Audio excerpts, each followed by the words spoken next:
जालन्यात चोरीस गेलेले आणि हरवलेले 60 मोबाईल फोन पोलिसांनी तक्रारदारांना केले परत. कदीम जालना पोलिसांची कारवाई. पोलीस अधीक्षकांच्या हस्ते तक्रारदारांना सुपूर्द करण्यात आले मोबाईल फोन. CIR प्रणालीच्या मदतीनं पोलिसांनी लावला हरवलेल्या आणि चोरीस गेलेल्या मोबाईलचा शोध. आज दिनांक 15 रोजी बुधवारी दुपारी 4 वाजता मिळालेल्या माहितीनुसार जालन्यात चोरीस गेलेले आणि हरवलेल्या तब्बल 3,50,000 रुपये किमतीचे एकूण 60 वेगवेगळ्या कंपनीचे मोबाईल कदीम जालना पोलिसांनी शोध लावला आहे. मागील 2 वर्षात कदीम जालना पोलीस ठाण्यात मोबाईल चोरी आणि मोबाईल हरवण्याच्या अनेक तक्रारी दाखल झाल्या होत्या. या तक्रारींवर कार्यवाही करताना पोलिसांनी CIR प्रणालीच्या मदतीने एकूण 60 मोबाईल फोनचा शोध लावला आहे.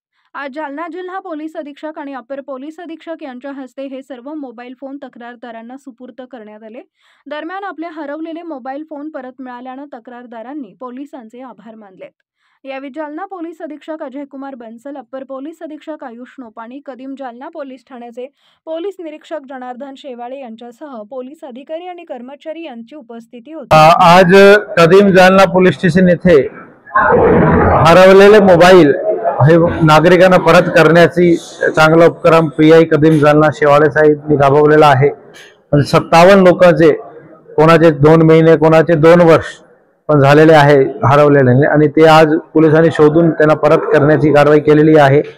आणि त्यामध्ये CIR हा भारत सरकारचा पोर्टल आहे, त्याचा वापर करून हे आमचे कर्मचारी अन्सारी यांनी ही कामगिरी केलेली आहे.